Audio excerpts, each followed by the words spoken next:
Welcome back, Billiken fans. It's Zach Miller and Peter Hale. It's the Midtown Madness Podcast. Before we get going, thank you so much for listening. But if you're watching on YouTube, hit that like and subscribe button down below. There's that bell icon as well. That way you get notified every time a new video episode drops. This whole season of the Midtown Madness Podcast is brought to you by Two Men and a Garden Salsa. Whether you like it mild or hot, chunky or cantina style, the people over at Two Men have you covered. Pete, I'm heading out on vacation. Well, not really vacation because I guess I get one day off, but heading out this weekend, heading down to the river.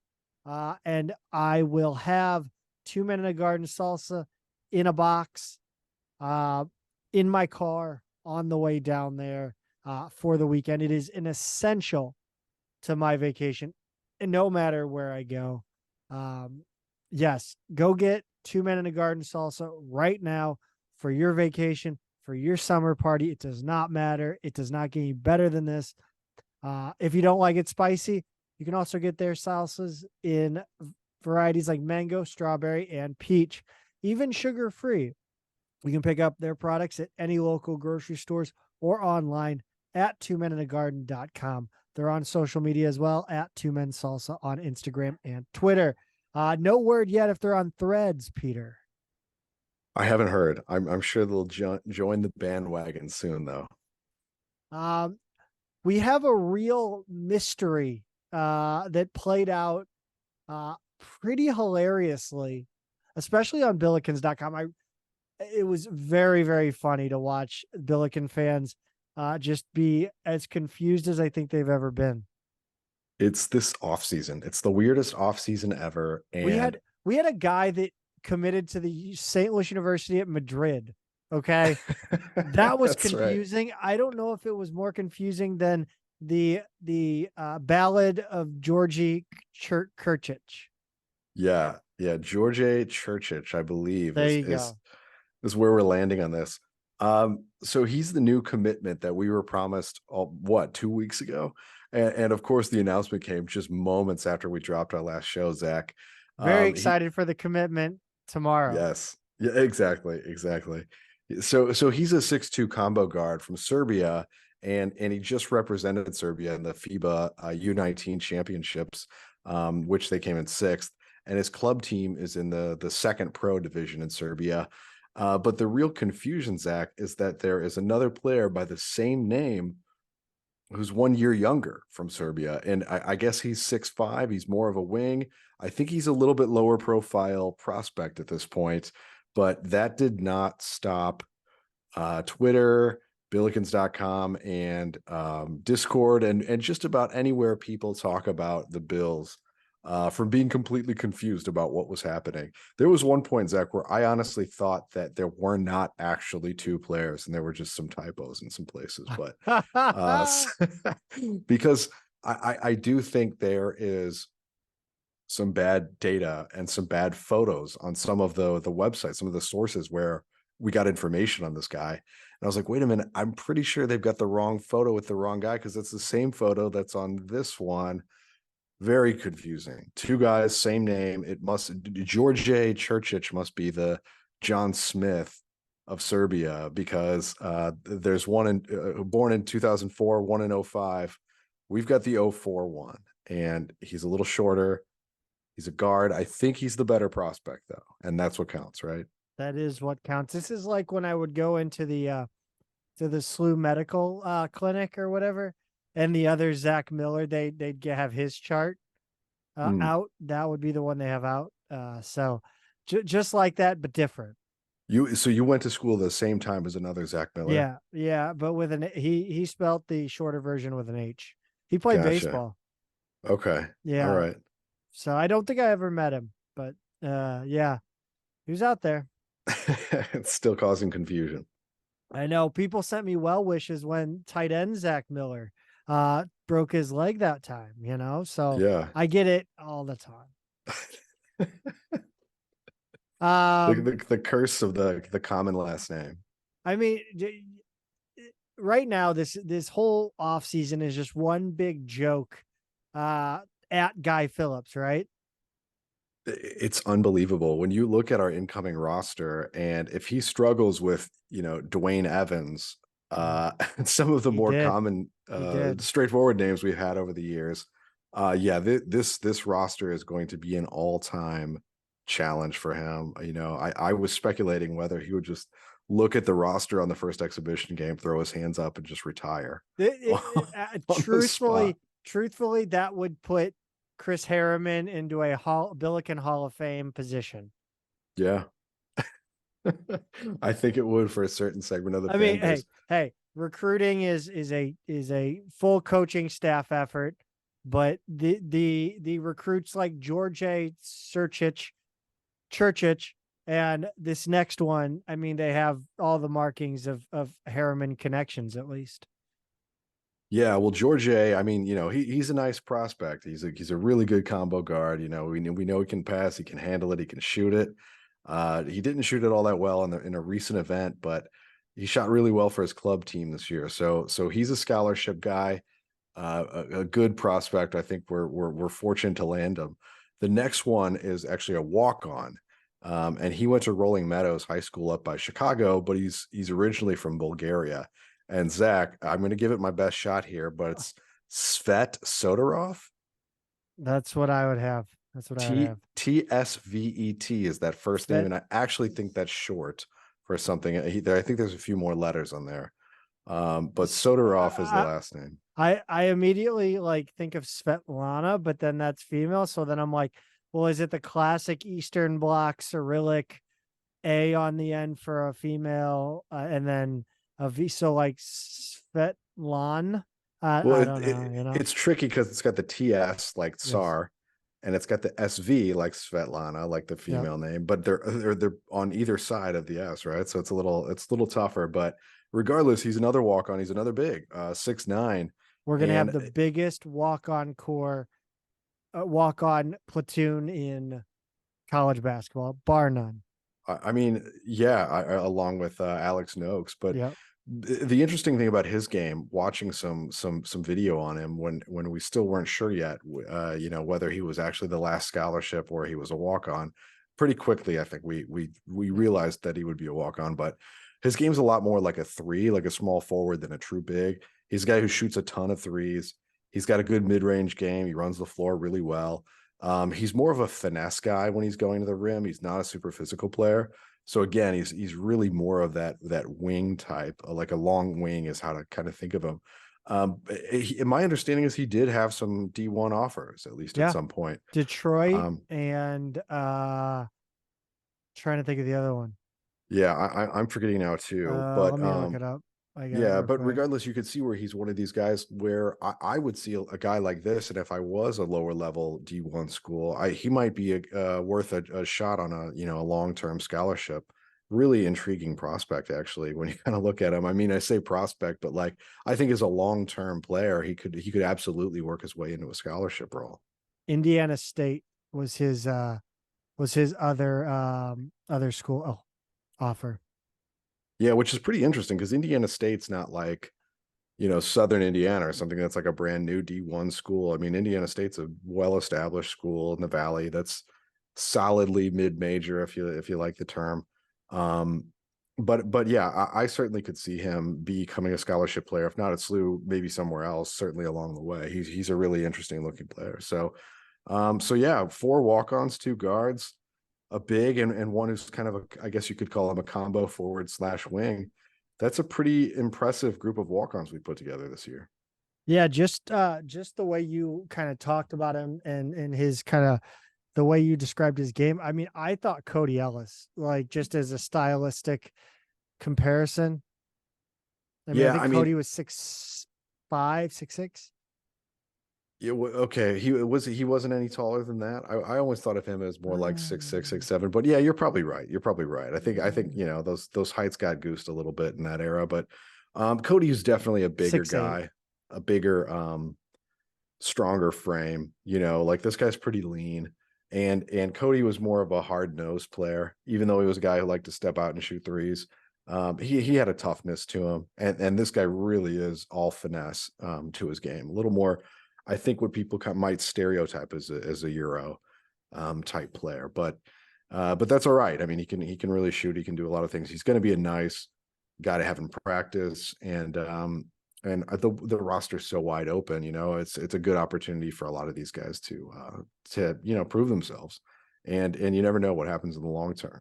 We've certainly seen walk-ons before work their way into scholarships. We've seen arrangements like Larry Hughes where he knew eventually he'd be a scholarship player. So there's a lot of possibilities in the game these days. So nonetheless, excited to have him, excited to have Curcic, and can't wait till these guys show up on campus, which I believe Big Bruce is on his way right now, Zach. Yeah, he just posted on his Instagram story. Yes, a 33-year-old is reporting on the Instagram story of an 18-year-old.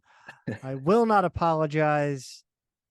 He was on a plane and it said, I think that the tag was like, go back now. Like just basically like, oh wait, no, like Yeah, joking about turn the plane around because he doesn't want well, to leave. well, and it lines up kind of with what Ford was saying in the most recent time he was on the radio, where he said we just got a couple guys on campus. We're gonna have a couple more early to mid-July, and that certainly lines up with the time frame. If he's on campus this week at some point, that's right in line with what Ford was saying. It leads me to believe that Magassa may also be on the way. We know from reports from social media that Medley's there. We know Hughes, Thames, Jimerson, Parker are all around. Hargrove's around. Dalger's around. Brad Azawiro's there. And I think Steph is now on campus too, Von Bussel. So we just need Magassa. We need Bruce, Curcic, and yeah, the new walk-on. And I think that's pretty much everybody that we've got either signed or committed or whatever. So pretty exciting times that to have everybody start showing up. And I mean, it's I guess Billiken practice will be here basketball, before bro. you know it. Like it's gonna get us excited eventually, right? Like it's not Right. whether or not you're excited about the season and the possibilities of the season, or you're happy with the direction. Like, but when Billiken basketball comes around and you're a diehard, I would imagine that 75-80% people that listen to this are the type of person that no matter what, they're gonna at least get they're gonna forget pretty much everything that happened this summer, and they're gonna be like, all right, it's Billiken basketball time, let's go. You're right. I mean, when those social media posts come across, I find myself like getting excited, like, all right, here we go. Like they're back out there again. It's amazing how like we can just ignore the reality, I guess, or what the most likely reality of what we're gonna watch this year. And regardless, you forget that you push it to the side, or it's crazy how much you can't talk yourself into it. Oh, I know, and I know some of us will between now and November absolutely start to do that. So, I don't know. There's nothing wrong with that, right? I mean, like that's why we're here. There is the Odyssey, the great novel, I guess, a novel, right? Anyway, we're talking about Dandridge, man, and it's an Odyssey. I have Malcolm Dandridge update, the weekly update. Okay, so I mean, Zach is rubbing his eyes, his face, looking up in the air, pondering. It's like, it feels like this is like, it just feels like a bidding war. Like he's like, it's like a guy who wants a raise at work and gets a job off. Like usually there's a lot of leveraging in this offseason. It's insane. And I think it's happening here, and I don't love it. Yeah, I mean, it's got to be the only possibility, right? Where the hell did West Virginia come from? He's either going back to Memphis for a 5th year, or then we hear West Virginia gets involved. Now, the weird thing about West Virginia is like they may come in, and the crazy part is since they came in, the situation there has gotten like way out of control. Now with Huggins and the athletic department going back and forth, Huggins saying he's not actually fired, he never actually resigned. He's trying to force them to fire him, I guess, for the bigger payout or his job back. But regardless, it's a mess. It's an uncertain situation. So no matter what their equivalent of the Billiken Victory Fund comes in at, if indeed, whatever staff is in place there is interested in Dandridge, the roster is a completely unsettled situation. The coaching staff is all of a sudden once again an unsettled situation, and I don't know what that does to a guy, and what he's going to do. I have no idea. But regardless, like, that's a much stranger bid than if just your regular run-of-the-mill Big 12 school hops in with an offer, even a new one, like if Cincinnati or BYU or one of the new ones were to come in. That still feels like a more solid situation than what's going on in West Virginia right now. So how serious a bidder they are, I don't know. But if he really is playing SLU and Memphis off each other, and now another school and whoever else got involved along the way, yeah, I mean that I see no other possibilities, Zach. But nonetheless, I mean there still are rumors swirling that this is going to end soon, and that we might be in the driver's seat. Yeah, I think we've been a little more apt to talk rumors, and I think this recruitment is really interesting because you hear a lot out of, that Dandridge is wants to go back to Memphis. Maybe he doesn't have a spot at Memphis or a position of playing time at Memphis. And you're like, oh, hey, SLU now. I mean, you don't really have that go back option. And then all of a sudden, oh, West Virginia's contacting. Oh, I mean, like, at what point do you kind of laugh if you're the Billiken coaching staff, been like, okay, West Virginia, like you said, it's kind of a shit show over there. It is, and we still don't know like who all's going to be back there at West Virginia, right? I mean, like, there was a scenario not even a month ago where he would have been a deep depth player there, and now all of a sudden he may have a really good opportunity there, or he might not, like it just doesn't. So that's really a situation where you would just be taking whatever the Big 12 power conference NIL offer is and hoping for the best.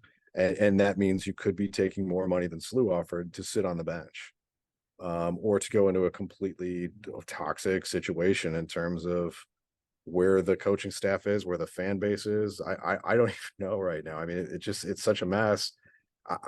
I don't know what dollar amount would make it worth it, but I also don't know what dollar amount they could really even reasonably offer, given what's going on there right now. And how do you get a coaching staff and an NIL collective on the same page if you don't know for sure what the coaching situation is, especially this late in the game? I mean, it's July 10th as we record this. That's a crazy time to be looking at an uncertain coaching situation. Yeah, I really can't even believe that whole situation, how that has played out with Huggins basically. Wait, no, I don't even think he remembers it. Like, genuinely has no memory of it. Yeah, I mean, Like, certainly a possibility. yeah, it's kind of crazy. And I mean, look, if our luck holds, Dandridge is going to commit tomorrow at about 9 a.m. That's right. Okay. Yeah. So you'll see the little notification on your phone that yes. if you subscribe that this episode downloaded, and then you'll get a notification from somebody else, or if you've got them on Twitter alerts, or if you've got friends on a text chain or something, you're going to find out about 10 minutes later, before you even listen to this, that he committed. So yes. maybe Welcome to St. Louis University, Malcolm Dandridge. Should we just say it now? Yeah. I don't know, Zach. Or we just did like a double reverse jinx, and he's going to go back to Memphis now that we said that. I just want a resolution. I don't. You know what? At this point, I don't care. I just want a resolution. I don't want to talk about him again next week unless we have like a definitive piece of news. We're out. He's coming here, one way or the other. I just want to know. Absolutely. This is what, 8th show in a row that we've speculated. I think he just likes listening to our show and us talking about him. He's just a narcissist. No. I want to talk about this next offer because, I've thought about it a lot, where these teams will like you see this massive list of offers, and then you'll be in the mix like late in the game, and I just wonder, like, is it why even, like, you must be confident that you are in a group of four, like a top four, if you're uh offering this late. And I've kind of been thinking about that ever since we made this offer a few days ago. So this is Amari Allen. He's a 2025 player, so a rising junior.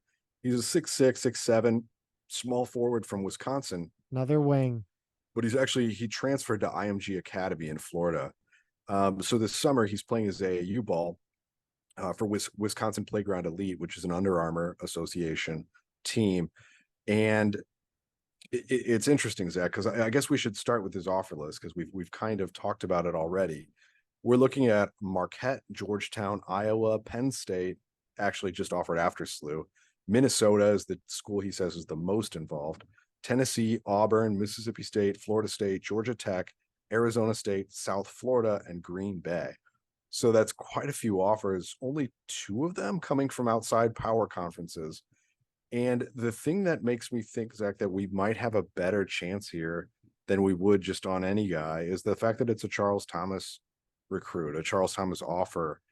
And Duquesne hasn't offered or hadn't offered, but there's got to be some reason here why our new assistant coach would be making this offer to a kid from Wisconsin who plays at IMG and has, over a dozen offers, mostly from power schools. You like you said, there's got to be some reason. There's got to be something there. We're not just trying to throw our hat in the ring and be one of 40 different ones and hope he steps on it. Like it's like there's a reason we jumped in. I mean, and look, like, this is a really good player. He's a skilled wing. He's got good size. He's got kind of a guard skill set. He plays more like a combo guard than a wing. Like a small forward, even though that's what his frame, his height looks like. He puts up big assist numbers for a wing. He's got a nice mid-range game, strong pull-up jumper. He gets to the rim. He dunks hard, like he's mad at the rim. He doesn't look like a 2025 player at all to me. Like guys who are about to be juniors. He looks older than that. Very college-ready frame, mature game for his age.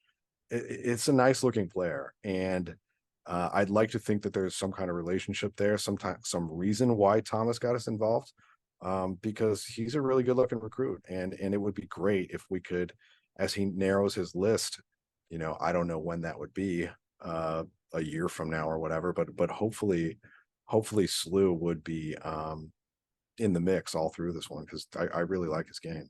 It's interesting because this recruit seems like a guy who's a kid who's, a little more well-known, a little higher profile.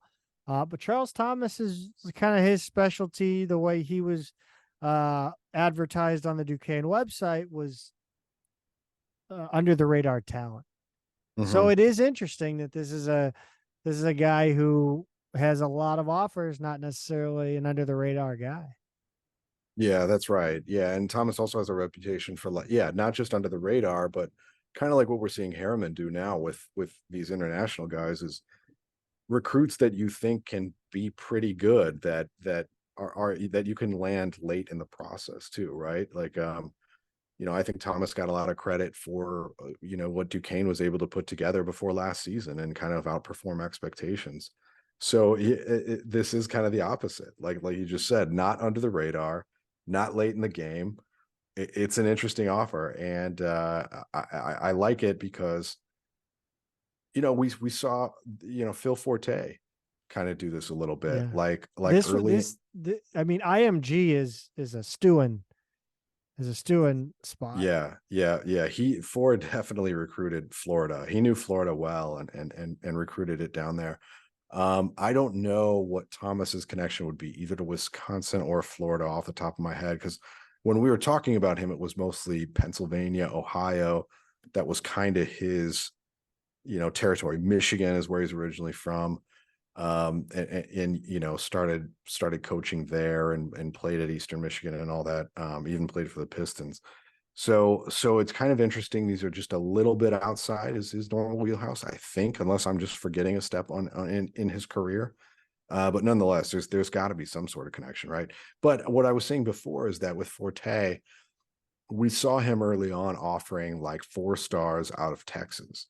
And even though we didn't wind up landing one of those dudes while he was here, we were making progress. We were in the top 5 on a few of those guys, like top 100, 150 level recruits coming out of Texas, and we were one of their finalists. And then CJ Noland would have been, I think a big get for us too. In the transfer portal, that would have been a Forte guy. So I think if you're going to come into a new school and recruit, you do have to get some higher profile offers out there. You can't just go looking for diamonds in the rough only. I think you've got to make some statements too. So if this is a kid that he's got a connection with one way or another, I like it. I certainly a good player, and hope we can get in on it. Wisconsin Playground Elite was the breeding ground for Tyler Harrow, Jordan Poole, and a Costas Antetokounmpo. So fun fact. Nice. Yeah, that makes sense. I mean, Giannis brought his family, his younger brothers over, so they came up. Yep. Pete, not a lot going on in the present moment. So we're gonna get to the past. And we got a Final Four, man. We do. We do finally have a Final Four for our bracket, and it's been tricky, Zach, because like I wanted to go through it faster and realize like if I'm giving a day on these polls to accrue votes, I don't really have time to. But I think finally now we can do the rest of the rounds in just this week. The Final Four is not necessarily any well, maybe one surprise, I would say. He's got connections. He's got connections and a willingness to do a little politicking on Twitter. Yes. So we've got the 1 seed Brian Conklin, who will take on the 12 seed Jordair Jet, and we've got the 15 seed John Duff, who's taking on the 11 seed in Chris Sloan. That one right there does feel like a popularity contest. 2 people running for class president, and I'm excited to see how it plays out. But apologies to Ian Vujukis, Dwayne Evans, Jeff Harris, and Rob Lowe, who did not make it through the last round, but I'm excited to see what the Final Four brings us. Yeah, I am too. I think I want to see like Duffer and Sloan like take it out back with like people in a circle and them just like just go at it, just fight. Forget the vote, just a fight, like an old schoolyard brawl. I was thinking a chugging contest at Humphreys, Well, I mean, Sloan's, I don't know. Sloan looks like he's good for it, but then he could also be like, nah, dude, I drink seltzers. I think probably LA has softened him a bit, from his college days, from the days where he owned, coming out of college. Didn't he own a piece of that bar, our bar, right, on Vandevenner? I don't in the know. Grove. Yeah, I think he was like a partner or something briefly in a bar there for a while. But anyway, yeah. Couldn't Vujukis drink everybody under the table? Or no, that was no, thinking of Bonner's story, the story about Bonner when he was back on campus and he just went drink for drink with everyone. Oh yeah. I think that's the case. Well, I would believe it. I would believe it. Yeah. But Vujukis had the size, but I knew the younger version of Vujukis, right? Like I wasn't around for his like upperclassman years. He was a gentle giant in those days. Not a whole lot of a partier, I would say. A little bit quieter guy in those days. We've talked about the great aspects of players who have come in and elevated their career throughout their 4 years at St. Louis University. And now we're going to talk about the anti-heroes, the villains of Billiken basketball, and not necessarily of Billiken basketball, but against Billiken basketball. So last week, we had our A10 all-first team of Billiken killers, and we came up with Eric Williams of Duquesne, Jalen Crutcher of Dayton, Tu Holloway of Xavier, Khalif Wyatt of Temple, Jalen Adams, Bonaventure, Peyton Aldridge of Davidson, and Tyler Burton of Richmond. And we put the call out to say, who did we miss in the A10? And then not only that, who before the A10 was an issue. Now, two of these names, Zach, are names I really took a hard look at and decided against. And that's one of them's Grant Golden at Richmond. And I think he's kind of a borderline case because he did put up 320+ games against SLU, but it was all in his underclassmen years. It was early on.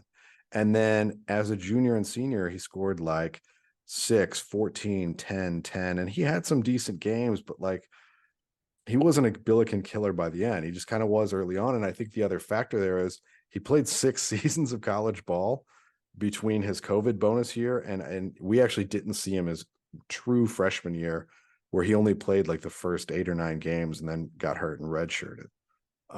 So he was in college for so long. He kind of feels like a guy who was like 31 by the time he left. And we had seen enough of him. So there's definitely a vibes thing with him. And there's definitely, I think people remember those games early on, but I'm kind of mixed on that one.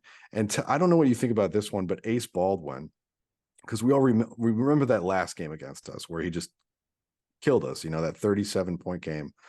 And he was solid in his other 6 games against SLU, but played pretty close to his averages. So it's kind of a tough call to me because what he did against SLU in those other games is more or less what he did against everybody.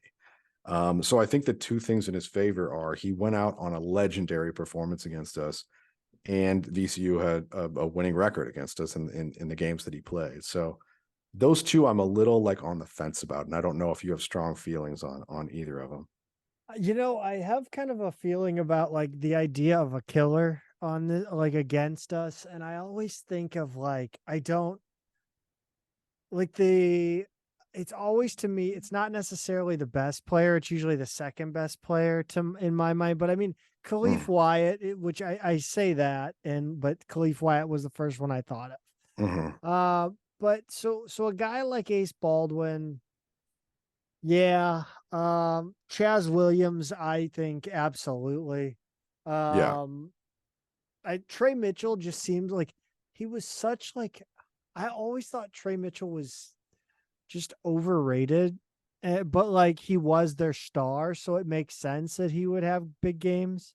So the thing about yeah, going to these UMass guys who we quote unquote missed the first time. I actually did forget about Chaz Williams. I kind of was browsing quickly, Well, and he was too short. You I didn't see him. I looked right over him. Yeah, I saw Mitchell, and I didn't pick Mitchell because I actually think I missed one of his box scores against us. He did score in 4 games against SLU. He scored over 20 twice.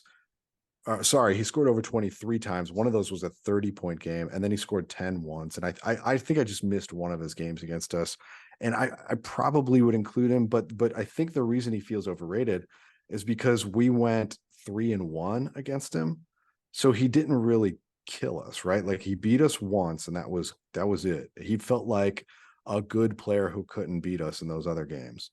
So I think that's where I was a little like iffy on him. Chaz Williams, absolutely, because even if he wasn't scoring 19 or 20, which he did a couple times, he was putting up 7, 7, 9 assists. So he was like almost double levels every time he played us. And yeah, he did have a better record against us than Mitchell did. 2 that I can't believe I missed, Zach, and I'm like, I can't believe I missed it, but I'm glad I asked people. Courtney Stockard, a St. Louisan for St. Bonaventure. He played SLU 4 times, went 3-1 against us, and he scored 14, 20, 22, and 22. And then the one that really kills me, because he was the first name I thought of when we first kicked around this idea 2 years ago when we started the show, Micah Mason at Duquesne. Oh, The ultimate. Who was the white guy that went to the league? The guard, TJ McConnell. Yeah, but McConnell was not at Duquesne long before he transferred to Arizona. I think he absolutely would have been had he stayed at Duquesne. Yeah, but I don't think we faced him all that much. I think we only faced him like twice. But Micah Mason was the one who was never like like you just said before, like he was never like the guy, right? He was never the star or anything like that. But he was that dude who came in and could not miss when he played SLU. He averaged just barely under 20 points in 7 games against us. And again, kind of a role player. Went 5-2 against SLU. Record is a little deceptive because some of those came against like the down cruise teams. But his earlier games came against the really good Cruise teams where he had the Majerus holdovers. And so Mason is to me like an absolute addition. So I think with those 7 guys that we already had, Stockard, Mason, Williams, you absolutely include. I think Mitchell, Baldwin, Golden, debatable, but I think that's a pretty solid roster right there, right? That's 13 guys, 13 scholarships. If we're going to call them the A10 Billiken killers, I think that's it. And that's pretty solid. What did you think about some of the names that people came up with from before the A10 though, Zach? Stan Kimbrough, but I immediately thought it was Jared Kimbrough. Was that who I'm thinking? Who's there was another Kimbrough that killed us, but he was Duquesne, I feel like. So that would have been another A10 era guy. Yeah. No, I off the top of my head, a Kimbrough. I thought there was a Kimbrough at like LaSalle or somewhere. Maybe that's who I'm thinking of. Yeah. But I don't know if they've beaten us enough. Austin Carr rings a bell for me. Obviously, Yeah. Oscar Robertson. I watched him play so many times. Still nightmares about those matchups. Travis Diener immediately. Travis Diener came to mind, and the person who put it in there made a good point, was that Josh Fisher couldn't guard everybody, right? So in those years, he would guard Dwayne Wade and shut Wade down. I mean, Wade's worst college games were all against Josh Fisher. Yeah. His absolute 3 worst games, and arguably the 4th. And in the meantime, Travis Diener and Steve Novak would kill us. Like, those were the guys who really would do it. Novak was the first one that came to my head. Probably because I sitting on the bench, I would see his 6'9", 6'10" frame right in front of me, bombing threes from the corner over SLU. Diener was the one that hurts because he's the one that Romar and his staff was actually thinking would come to SLU, and then went to Marquette kind of at the 11th hour, and always played well against us. So yeah, that like those guys, absolutely. Brian Wardle was another one from Marquette that came up as a suggestion that I thought was pretty good. But so when you're talking about Oscar Robertson and Austin Carr, those are 2 guys where like it's hard to find box scores, right? Like I didn't want to go to like newspapers.com and browse the old microfiche or anything. You're like the movie Spotlight. You're going into the Post Dispatch. Journalists already don't make a ton, and I'm not actually a journalist. I'm not paid for that. I don't have the time to devote to a job that's not my own. But when you look at it, Zach, Oscar Robertson went undefeated against SLU in his 3 seasons at UC. He averaged just under 34 points a game in college. So even without seeing box scores, like, I'm comfortable saying Oscar Robertson killed SLU because he killed everybody. And Austin Carr is the same. He went 3-0 against SLU. He averaged 34.5 points a game as a college player. In one of those games, Notre Dame scored 101, and I'm guessing he was probably their leading scorer. So like, if the older SLU fans who remember those guys are going to say that they dominated us, like, I absolutely believe it. Without looking at box scores, guys who scored 34, 35 points a game, I'm sure they had their way with us. They never lost to us. Another one from that era is Joe Allen at Bradley, went 3-1 against SLU. He averaged over 22 points a game for his career. So it's one I absolutely believe. But a couple that I remember, because I was on the bench and saw them play us a lot. Steve Logan at Cincinnati. He scored 21 and 25 as a senior. He scored 14 and 32 against us as a junior. And that's just the last 4 times he played us. I don't know who that is. That's what I think makes him a great Billiken killer, is I don't know who the hell he is. So like, did he do anything? I think he graduated and was drafted in 2003. He was a short guard. He was only like 6 foot 6'1", but he was one of the guards, like when I was a freshman, who I would see up close and remember thinking like, oh my God, like, these guys are really big. Like, if Cincinnati has guards who are built like Steve Logan, their bigs were tanks, against us. It's because Steve Logan was so physical, so strong, and Jordan Jet type. Not tall at all. Yeah, kind of. I mean, kind of, because he was really athletic, really strong, just a tough player. And when he heated up, he was really a problem for us. So once I actually looked back and found some box scores, I was like, oh yeah, I forgot he scored like 25 and 32 against us. And that's also back when Cincinnati was like a top 5 team, like the whole time he was there. So Really good inclusion right there. The other one who didn't immediately pop to mind, but as soon as I heard his name, I knew it was right. Curtis Withers at Charlotte, basically a double-double machine against SLU. He scored 39 in an overtime win against us once. That was my senior year when we went 9-21. That 04-05 Soderberg year. It was Soderberg's third season. And we took him to overtime, and he was the guy who beat us 39. He went 4-3 against SLU overall. We had a pretty good rivalry with Charlotte back in those days. And Lee Meyer Goldwire. Or wait, he was Charlotte, wasn't he? Yeah, and they had a guy, Diego Garcia. I can't remember, like a Sounds right. Spanish guy who shot threes, who was kind of a problem. It was a good matchup. Those Charlotte teams. They always had just like those plucky little guards that would just run right past you. Yeah, they did. And then two suggestions came in from Xavier from the 80s. Byron Larkin. Again, box score is a little bit more challenging, but he went 8-2 against SLU. He was a guy who averaged over 22 for his career. And when you said Stan Kimbrough, he overlapped with Larkin for a couple seasons, but he went 6-2 against SLU. And also in those years, I mean, I was looking at some of the scores. Xavier was scored like 90 a couple times. They scored over 100 once against SLU. So like, if people are remembering those two guys, it certainly checks out. The last two names we got in were Valley names from before my time. I don't remember them. Ashraf Amaya from SIUC and Scott Hafner from Evansville were other names that came in. So pretty good list here, Zach, of guys who dominated SLU over the years. I know there are many more, but really what we were kind of looking for in this exercise were people that we played regularly, right? Once or twice a year, and who just always got up for the Billikens game. Yeah. I you know what? I always thought about the Carbondale players. Like, you could just throw a Carbondale player out there and he would be on my list from that, like 2000 to 2007. Kent Williams.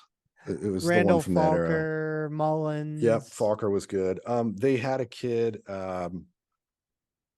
Who's the one who went to Jennings? That wasn't Randall Falker, was it? No, he was. I think he was a year older than me. He went to Jennings. He went to SIUC, and he was great against SLU. I will think of his name. All I can remember is Darren Brooks. Darren Brooks. Okay. Yeah. I don't remember that name. I just remember like Booker and Roundtree. I just remember that year. Yeah, like that. I don't know why that class that went to SIU Carbondale sticks out in my head, but you know. Mm-hmm. I just remember always seeing, Carbondale at Arch Madness and it being frustrating. Yeah, they were making the tournament and we weren't. Yeah, they did. They made a Sweet 16 run in that era. I know. I hate it. We've got NBA Summer League updates to talk about. Pete, a really nice game from Goodwin in his Summer League debut. 12 points in 18 minutes. I think 11 of those were in the first half against the Milwaukee Bucks Summer League team. 4 assists, 3 rebounds, 2 steals, a foul. I mean, that's a nice Jordan Goodwin stat line and a nice debut in the Summer League for his new team. So yeah, really, really auspicious start for Jordan. Yuri Collins. This, you know what? I feel bad because I haven't been able to watch these. So I'm going to let you tell me and everyone else who didn't watch what they missed. Well, so truth be told, I haven't watched a whole one of these games yet either. But Yuri was actually named the offensive player of the game in a 98-83 win over Charlotte on July 5th. The guy who's coaching them in the Summer League said it didn't matter what the box score said. He was cooking, that was the phrase he used, and feeding his teammates. And they had like a custom like apron for the player of the game, offensive player of the game that Yuri got, which I thought was pretty fun. That's and creative. Of course, yeah, SLU social media really was all over that that night. That was pretty cool. That was actually his second game because Golden State played in that earlier kind of pre-Vegas Summer League thing up in Sacramento. So they played the Kings and lost. He had 7 assists in just over 15 minutes though. So it's actually he did kind of better in those games up in Sacramento than he has since coming down to Vegas, because on Friday he had 3 assists in 18 minutes against the Lakers with 2 turnovers, 2 fouls, and a rebound. And then in his last game against New Orleans, 16 minutes is what he got. Just 2 assists, but 3 turnovers, 3 fouls, 2 rebounds. So certainly got in the stat sheet. I think he was +5 for the game, but his plus was like 13 at one point in the first half. So he was kind of making things happen for a while there. But yeah, that's another one where the box score doesn't really do him any favors. He's it's been kind of interesting, Zach, is like it seems like his teammates like playing with him. It seems like his coaches like him. He's moving the ball around, but he's just not a threat to score at all. And that's definitely, as much as he facilitates, that's going to be a limiting factor for him. So I'm really interested to see what happens the rest of the way here for him. Francis Okoro, the biggest sporting news out of France, Pete.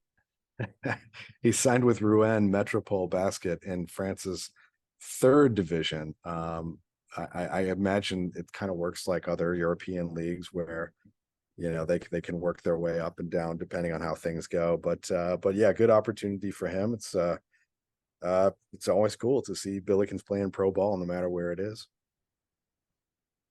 Yeah, I don't know much about the French basketball league, but what I do know is the hype around the women's basketball most recent signing is palpable.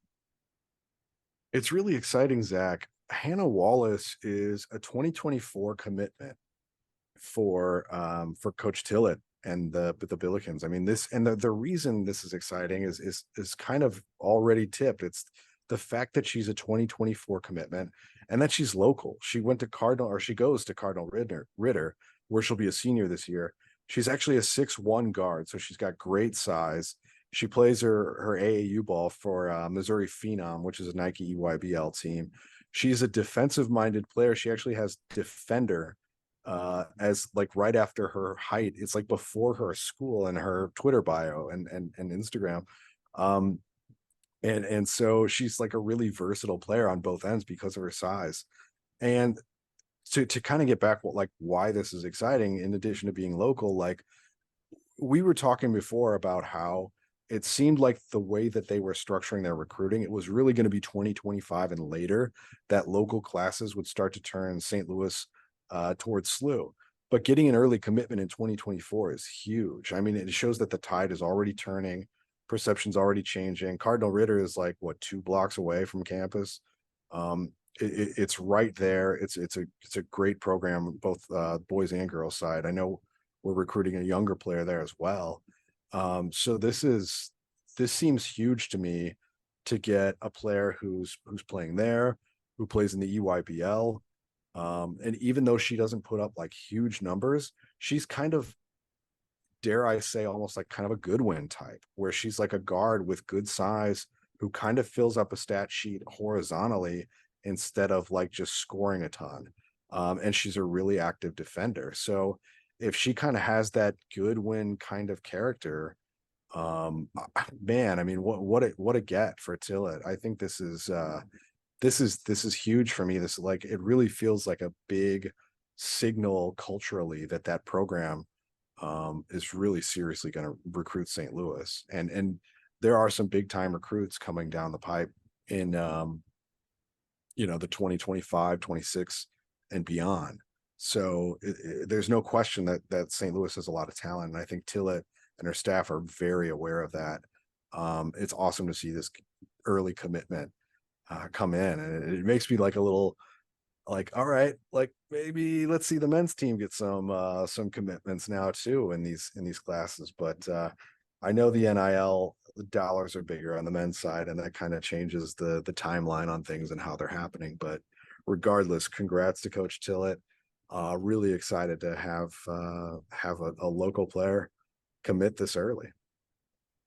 Pete, baseball has hired a new assistant coach and recruiting coordinator, Miles Miller, and just to dispel the rumors, we are not related in any way, shape, or form.